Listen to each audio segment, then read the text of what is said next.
Saudações em Cristo, queridos e amados irmãos.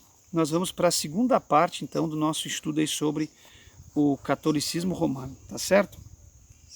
Bom, meus irmãos, não sei se vocês chegaram a ouvir no final do vídeo, mas eu vou recapitular para nós recapitularmos a última partezinha para nós darmos sequência sem ninguém se perder no assunto. Bom, observações. O grande erro do romanismo é ter como autoridade igual à Bíblia as tradições eclesiásticas, a própria Igreja Católica e os livros apócrifos, que essa igreja inseriu no cano sagrado a partir de 1546. Até 1546 não tinha os livros apócrifos. Vocês entenderam? Isso aqui entrou os livros apócrifos depois da cisão da saída de Lutero.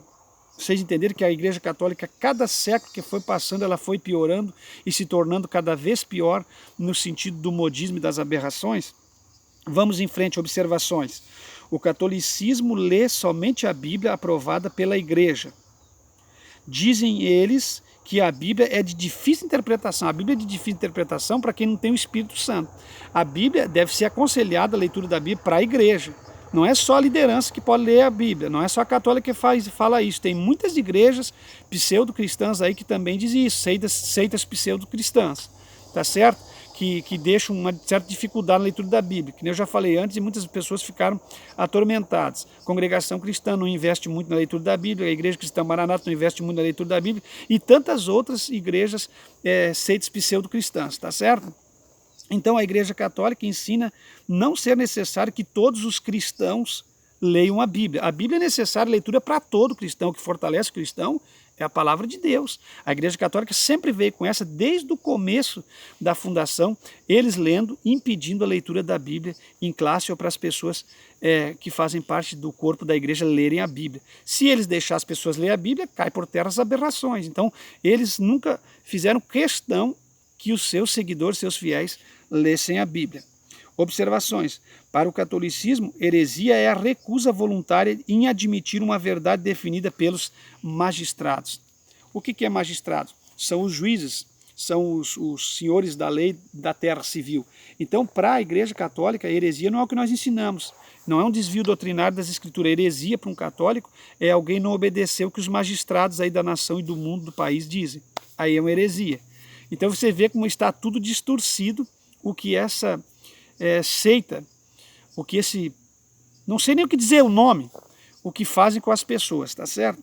Nós temos vários de nós aqui que estamos hoje, vocês estão inscritos no canal, quem de vocês não tem pessoas sofrendo na sua família que são católicos? Eu, por exemplo, quantas pessoas na minha família, da minha esposa, sofrem por causa do catolicismo, são escravos das regras de homens, de ditos e editos da igreja que nunca tiveram uma base bíblica. Estão lá idolatrados, sacrificados, humilhados, seguindo aquilo errados. E quantos deles, meu Deus, que é o mais triste, vão partir dessa para uma outra sem um conhecimento profundo das coisas ocultas, do mundo oculto, do evangelho, das coisas que há por vir. Então é muito complicado, irmãos. Vamos lá, mandamentos. Os mandamentos. A igreja suprimiu o segundo mandamento. Porque ela pratica a idolatria. O primeiro mandamento, adorarás a teu Deus e servirá a Ele acima de todas as coisas. A católica já quebrou, entendesse? Ele já não está dentro dos mandamentos. Mudou o quarto mandamento para, abre aspas, guardar os domingos e festas. Na Igreja Católica, a guarda dos domingos e das festas é um mandamento. Para nós, os cristãos, nem o sábado e nem o domingo. Não existe dia, porque o dia não existe, o Senhor não existe por causa do dia, mas o dia existe por causa do Senhor Jesus. Então, quem manda não é o dia, é o Senhor. Para Deus, para nós, não tem data. Por exemplo, agora vai chegar, estamos próximo a abril aí, essas festas de quaresma, quarta de cinza, finados, Semana Santa, isso aí começa a aberração intermináveis, aí é cheio de datas, chega no fim do ano, no Natal, comemorações, tudo isso aí recheado de datas marcadas por homens. E aí ritos e mais ritos, aí eles vão jejuar no dia que o padre mandar, eles vão fazer tudo no dia estabelecido, e aí faz aqueles jejunzinhos que não sabe nem na Bíblia o que é um jejum na vida, não entende nada de Bíblia, e aí estão presos a regras e datas estabelecidas por homens. Tá certo, meus irmãos? Então eles estão trocando aí os mandamentos de Deus. Bom, o 7º mandamento diz: não adulterarás. A igreja diz não pecar contra a castidade. Não tem nada a ver o não pecar contra a castidade com adultério. Eles estão transferindo a responsabilidade para uma outra coisa. Quer dizer, não pode pecar contra a castidade. Mas aí o adultério, que é para ser ensinado no sentido de um casal não adulterar entre o casamento para não trazer pecado para dentro do corpo da igreja, isso aí eles não entenderam.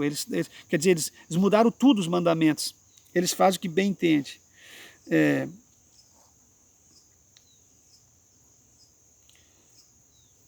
Vamos, na sequência, irmãos, passando mais coisas para vocês, para que vocês possam entender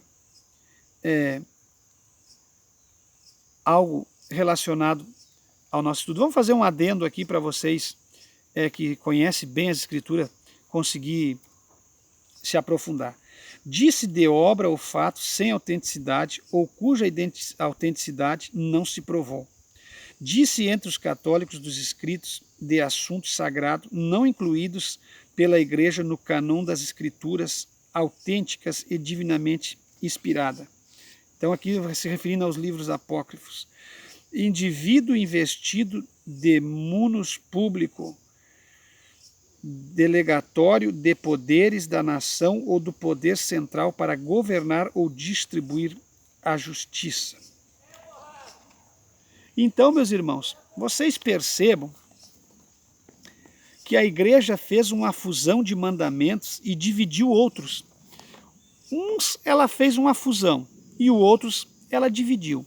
E nós sabemos que a Bíblia Sagrada você não pode aumentar e nem diminuir, você não pode mexer em nada que está estabelecido como regra de fé e prática para nós servirmos a Deus. Criou o 9º mandamento assim. Olha como é que eles criaram o 9º mandamento. Abre aspas. Não desejar a mulher do próximo. Fecha aspas e abre aspas de novo. Não cobiçar as coisas alheias. Esse para eles é o 9º mandamento. Além dos mandamentos estabelecidos por Deus em Êxodo, a Igreja Católica criou mais 5 mandamentos. Não chegou o que Deus estabeleceu, precisava mais. Bom, vamos ver quais os mandamentos que a Igreja Católica criou. Ela criou o seguinte: ouvir a missa inteira aos domingos e a festa de guarda. Tá certo?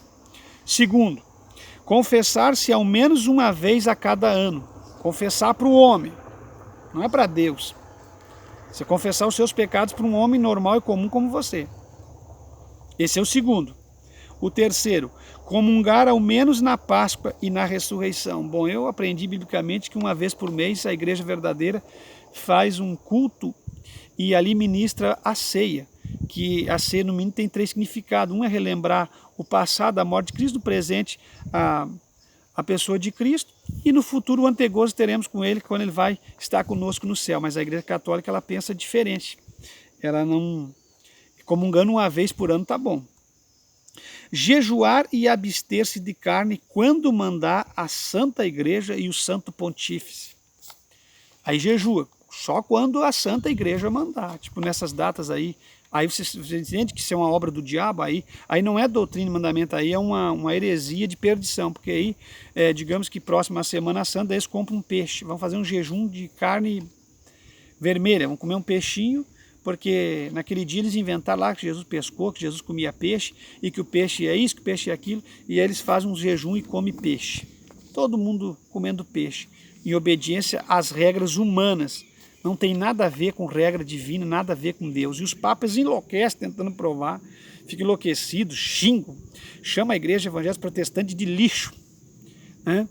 E ficam irados, como a gente vê no YouTube, eles tentando provar, e eles lançam os seus anéis, as suas faculdades intermináveis, porque o Papa, na verdade, os padres, eles estudaram e conhecem muito bem, mas eles não sabem colocar o que eles conhecem em prática.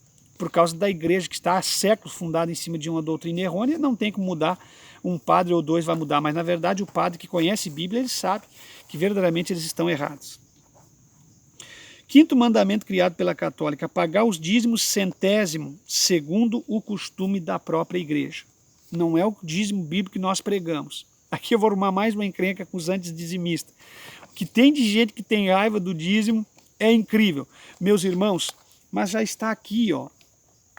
Já estou preparando aqui o estudo para nós ministrar futuramente sobre dízimos, Santa Ceia, batismo em água, jejum, oração, tudo. Fique em paz, mas nós vamos primeiro naquilo que Deus está nos revelando, tá certo? Vamos agora à idolatria. A Igreja Católica ensina, deve-se prestar honras e veneração às imagens. Não existe, a Bíblia diz, não fará debaixo do céu, nem na terra, nem debaixo do mar, representação de imagens sobre coisa alguma, nem de réptil, nem de ninguém, nem de homem algum. Eu sou o Senhor. Não existe imagem representativa de alguém ou que está fazendo sem maldade só para relembrar alguém. Isso é desculpa farrapada dos padres. Isso não é assim, irmãos. Isso é idolatria, isso é pecado. E dentro do espaço vago de uma imagem sempre tem um demônio trabalhando e operando. Esses santos católicos de pedra, de gesso, isso não passam de aberrações. Isso estão ocupando o lugar dos verdadeiros apóstolos que Deus não orientou a ser idolatrado, que hoje estão no seio de Deus, né, esperando o dia do arrebatamento. Então isso são representações que não tem nada a ver com eles nem com Deus. Isso é idolatria e os idólatras não têm parte com Deus, tá certo? O culto prestado aos santos difere do culto a Deus.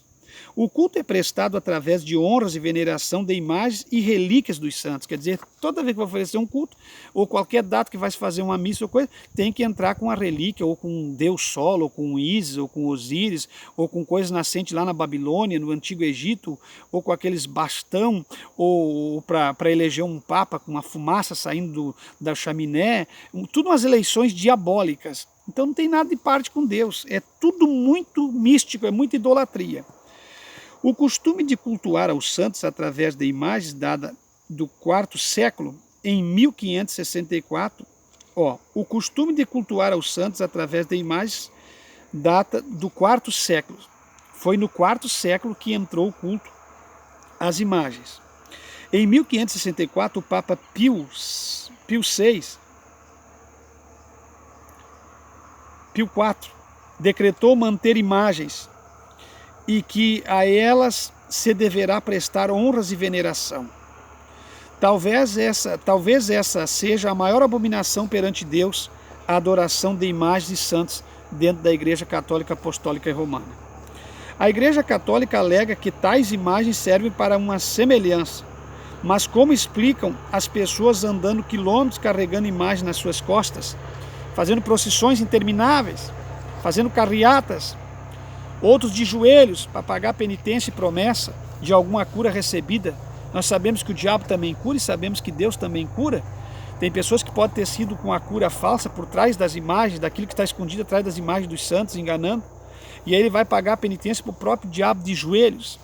Rebenta. Eu conheço pessoas que feriu, que arrancou a carne dos joelhos caminhando. Como na época de Lutero, que ele foi até a Basílica de São Pedro e ele viu lá as pessoas subindo aqueles degrau com os joelhos até entrar dentro da igreja, e entrava lá, tinha que pagar mais penitência e só tinha que pagar, e era iludido com o purgatório, que cada moeda que eles jogavam lá, uma alma se soltava do purgatório, das chamas do inferno, sendo purgado para Deus. Então entende, irmãos, é muita idolatria, é muita coisa errada. Ou os pedidos feitos a tais imagens. No catolicismo a idolatria é patente e visível, não tem como ser questionada. A idolatria no catolicismo ela é patente e visível. Todos os lugares, cidades, estados. Aqui no Rio Grande do Sul, por exemplo, mesmo é normal nós chegar em cidades aqui que é entregue. Tem uma cidade aqui que é uma cidade que é entregue ao São Benedito, outra é entregue ao Santo Expedito. Você chega lá, está uma imagem 3, 4 metros na praça, uma cidadezinha pequenininha com 4, 5 mil habitantes. Nós temos outra cidade aqui, São Pedro do Butiá, que tem uma imagem do São Pedro, acho que eu não vou falar aqui para não mentir, mas 5, 6 metros, sei lá, 10 metros, dá para enxergar longe, entregar a cidade a São Pedro. Então, o catolicismo romano, a idolatria é visível a nível... Aonde o catolicismo romano está, você percebe a idolatria. Então não tem como negar a idolatria ou dizer que que aquela imagem lá tem outro sentido a não ser idolatria. Tudo que é imagem e semelhança de alguma coisa que existe embaixo da terra, ou na terra, ou em cima, é semelhança, é idolatria. Como alguém pode assemelhar alguma coisa a um apóstolo? Como ninguém sabe como é que era o apóstolo? Como é que alguém pode assemelhar alguma coisa a Deus? Vamos à frente, irmãos, para não ficar longo, quero acabar em duas partes. Os sacramentos. A Igreja Católica ensina sacramentos, são sinais... A Igreja Católica ensina, abre aspas, eu já estou preocupado com o tempo e estou começando a não ministrar como é para mim ministrar. Abre aspas, sacramentos são sinais sensíveis e eficazes da graça, instruídos por nosso Senhor Jesus Cristo para santificar nossas almas. Fecha aspas. Os sacramentos são 7. Batismo, confirmação ou crisma, todo católico sabe que eu estou falando a verdade. Eucaristia ou comunhão. O quarto é penitência ou confissão. O quinto é extrema unção. O sexto é ordem. E o sétimo é matrimônio. Isso são os sacramentos da Igreja Católica. Agora vamos às doutrinas. Eu não vou falar sobre isso aqui que vai dar muito pano para mangas. Eu vou falar sobre batismo católico, confirmação e crisma, eucaristia, comunhão, penitência. Nada disso aqui é bíblico, tudo isso aqui é antibíblico. Eu não vou ficar falando sobre isso aqui porque aí não vou conseguir terminar nunca. Os irmãos discernam e os irmãos vão comentar porque os irmãos sabem muito sobre o que vocês viveram antes de vocês converterem. A grande maioria também pertencia ao catolicismo. As doutrinas do catolicismo romano. Doutrinas, crenças e práticas romanas. No romanismo, a Bíblia não é autoridade máxima e final em matéria de fé e prática da vida cristã. A Bíblia é propriedade e monopólio dessa igreja e só pode corretamente ser entendida e interpretada por a Igreja Romana e pelo Papa. Ninguém mais pode interpretar a Bíblia. Vocês entenderam? Em caso de dúvida entre tradição, costume, estatuto e etc., prevalece o que diz a palavra.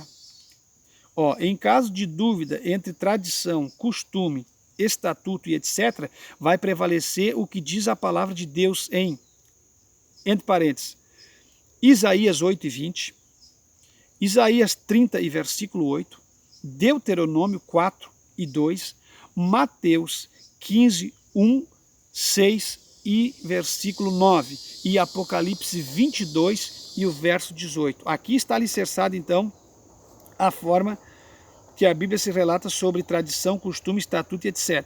Vai prevalecer sempre a palavra de Deus.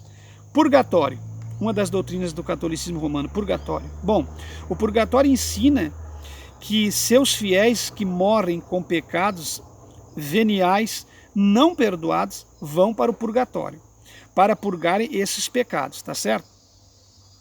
Vai para lá, para de lá ser purgado os pecados, de lá. Quer dizer, se você não acertou a vida com Deus em vida, se você nunca aceitou a Cristo, nada, não tem problema. Você morre e o Papa faz a missa ali do teu corpo, te joga lá no cemitério e depois a tua alma vai ser purgada, tá certo? Você vai passar pelo purgatório e todos os teus pecados vão ser purgados e você vai para o céu. Depois disso, as almas irão para o céu. Na Bíblia não consta da palavra purgatório. Ver João 19, 30, 1 João 1 e 7, Hebreus 9, 12 e Hebreus 10 e 12. Vocês vão ver que na Bíblia não tem essa palavra purgatório, não aparece nunca na Bíblia. A divisão que a Igreja Romana faz dos seus pecados em mortais, bom, a Igreja Romana divide os seus pecados em mortais,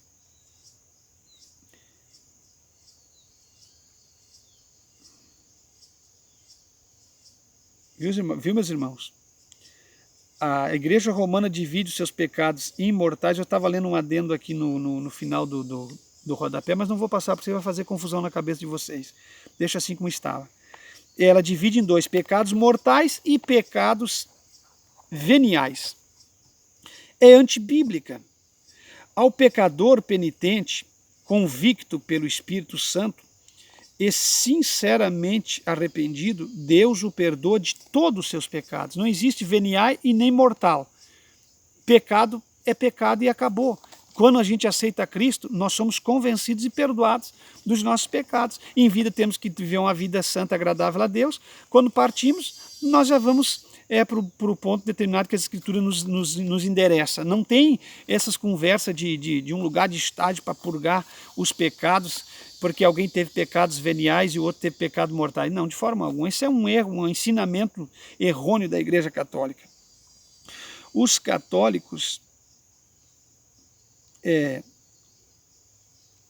Eu vou deixar esses versículos tudo para vocês aqui, para vocês lerem em casa, tá certo? Vamos ver aqui, ó.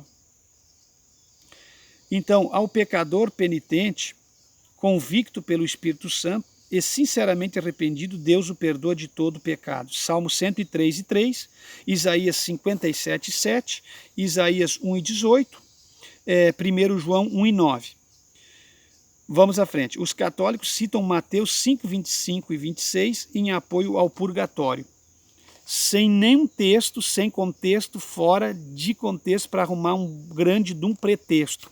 Porque vocês confiram o que nós passamos para vocês, tá certo, meus irmãos? Maria chamada mãe de Deus. Maria chamada, abre aspas, mãe de Deus, fecha aspas. Assim os católicos se dirigem a Maria e também a adoram como a Deus. Bom, Maria não é mãe de Deus, nunca foi, nunca será.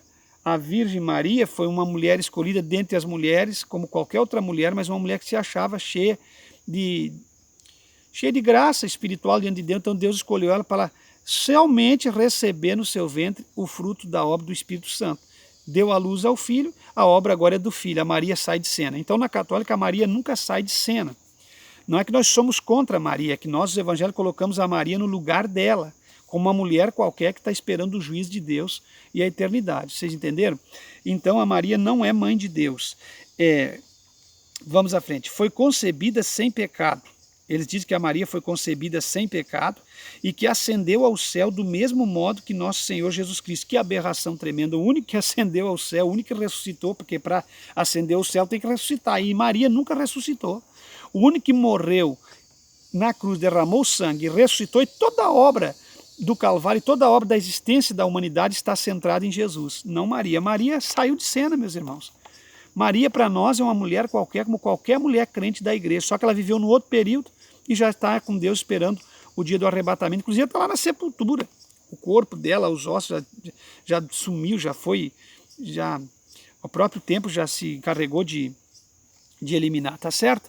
E hoje ela espera em Cristo como nós esperamos. Até a Maria tem que esperar em Cristo. Então Maria não tem poder nenhum. Maria não tem poder para fazer nada. Maria tem que esperar em Cristo que nem nós, o dia da ressurreição. Vamos à frente para não falar muito, que vai ficar muito longo. A Bíblia afirma que Maria foi muito agradecida por Deus por ter sido escolhida mãe do Salvador, mas não imaculada, sem pecado, sem mancha. Maria nunca foi imaculada. Maria era uma pessoa como eu não sou imaculado, e Maria não é melhor que eu em nada. Em que Maria foi melhor que eu? Em que Maria é melhor que a minha esposa? A única diferença que é que a minha esposa ou a esposa dos irmãos não viveram naquela época, que poderia talvez ter sido uma das escolhidas. Memória. Maria é uma serva de Deus, fiel, e acabou. Maria não é imaculada coisa nenhuma, ela tem a mancha do pecado no original, como todos nós temos. Então, ela não é sem pecado. E a católica prega que ela invocou a Deus chamando de meu Salvador, Lucas 1:47. Bom, é verdade, é meu Salvador, porque até ela precisa de Jesus. Vamos à frente. A sempre Virgem Maria. O catolicismo diz que Maria não teve outros filhos. Os textos a seguir dizem ao contrário. A católica prega que a Maria teve Jesus e se tornou uma mulher virgem, imaculada, e que se ascendeu ao céu, que é a mãe de Deus, e não teve mais nenhum filho. É um ensinamento errado. Todos nós conhecemos a Bíblia, sabemos que é errado. E para você ver que é errado, confira Mateus 12:46, confira João 2:12 e confira Marcos 3:31. Ainda confira Marcos 6:3 e confira Lucas 8:19. Maria como medianeira, vamos à frente. Mediadora ou medianeira. Entre Deus e o homem, não há um mediador que seja homem ou mulher. Não há mediador e nem medianeira entre Deus e o homem, a não ser Jesus Cristo, Filho de Deus, Jesus Cristo, homem. Ele é o único mediador entre Deus e o homem, porque a Bíblia diz que em tudo ele viveu como nós, sofreu como nós, venceu como nós estamos nesta vida, e foi morto, ressuscitou, foi ao Pai, e é o único pontífice, ponte de acesso, que nem o Papa também é o pontífice, a ponte. Não existe pontífice, Papa, coisa nenhuma, e não existe Maria medianeira. O único que liga o homem a Deus, a ponte, porque ponte serve para ligar uma coisa a outra. Então, o único mediador entre Deus e os homens é Jesus Cristo, o Filho de Deus. 1 Timóteo 2:5 e 1 João 2:1. A segurança da salvação. Bom, a católica ensina que uma pessoa, enquanto viva, não tem meios de saber se está salva ou perdida.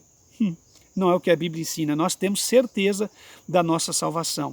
Se nós estiver em Cristo, nós vamos ser salvos. Se nós cair, perdemos a salvação. Mas se tiver em tempo hábil de vida, podemos reconciliar, porque enquanto há vida, há esperança da nossa salvação. Vamos à frente, meus irmãos. Então aqui eles vão ensinar que uma pessoa, enquanto viva, não tem meio de saber se está salva ou perdida. Outros sim. Confiam muito nas boas obras para serem salvos. E boas obras sabemos que é prática do espiritismo. Ninguém é salvo pelas obras que faz o exército. Nós somos salvos pela fé, na confissão publicamente daquilo que nós fizemos, confessando com Jesus Cristo com os nossos lábios e aceitando Ele no nosso coração, nós vamos ser salvos. É isso que a Bíblia diz. Vamos à frente. A salvação é unicamente pela graça divina, mediante a fé, tudo segundo a revelação divina. A Bíblia diz isso em Tito 3, 3 até o 6, Romanos 1:16, Romanos 3, 23 até o 26 e Gálatas 2, no versículo 16. Orações pelos mortos. Orações pelos mortos. É possível que essa doutrina falsa tenha sido gerada de 1 Timóteo 2:1, mas sua sustentação está no livro apócrifo de 2 Macabeus 12, 38 até o 45. Vocês viram por que eles introduziram os livros apócrifos, que são livros não inspirados, e que não são livros do cano sagrado? Para eles poderem ter base de sustentação para as aberrações das doutrinas deles, porque eles vão passar para os fiéis deles não leem Bíblia, não sabem nada de onde vem, vão aceitar na bula papal tudo que eles passarem. Bom, livros apócrifos agora. Na versão católica existem 7 livros a mais que nas versões evangélicas, que são eles. Onde diz, eu tenho a minha Bíblia católica é a mesma que a Bíblia evangélica. É os livros do cânon sagrado inspirado. E ainda tem distorções. Agora, quando você entra numa Bíblia católica, você tem livros e acréscimo de livros. Então, a Bíblia verdadeira não é essa Bíblia que os padres têm na mão. Ela tem toda a tradução, sim, de Martim Lutero, mas tem alterações já feitas pela Igreja Católica. Então, vocês têm que ter cuidado de dizer a mesma Bíblia católica é a mesma Bíblia que eu tenho, não. A Bíblia verdadeira é essa aqui, ó. Essa aqui, ó. A Bíblia Sagrada, e eu ainda aconselho essa aqui, ó. Almeida Revista e Corrigida Fiel do Texto, essa aqui, ó. Essa Bíblia aqui, ó. Deixa eu ver se eu coloco ali para os irmãos. Essa Biblinha aqui, ó. É muito boa essa Bíblia aqui, ó. Tá certo? Vou mostrar para os irmãos aqui. Tá? Essa Bíblia aqui é muito boa. Essa é uma Bíblia verdadeira, com certeza. Só tem ali os hinos da harpa no final, o acréscimo e acabou. É uma Bíblia normal, não é de estudo, é uma Bíblia normal com harpa. Essa é a Bíblia que eu uso para levar para o altar. As Bíblias de estudo eu deixo em casa. Então os livros apócrifos vai estar Tobias, Judite, Sabedoria de Salomão, Baruque, 1 Macabeus, 2 Macabeus e Eclesiásticos. Os irmãos não levam a mão que fico é que os bichinhos às vezes caem aqui e a gente tem que ir se manuseando, tá certo? Além dos 7 livros, a Bíblia Católica tem mais 4 acréscimos em livros canônicos, que são os seguintes: acréscimo a Esther, Daniel, que é Cântico dos 3 Santos Filhos, Daniel, que é a história de Susana, e Daniel, Bel e o Dragão, coisas diabólicas acrescentadas na Bíblia Católica. Então vocês tenham muito cuidado. Vamos lá à frente. Apócrifo. O que é apócrifo? A palavra apócrifo. Eu estou andando ligeiro por causa do tempo do meu cartão de memórias.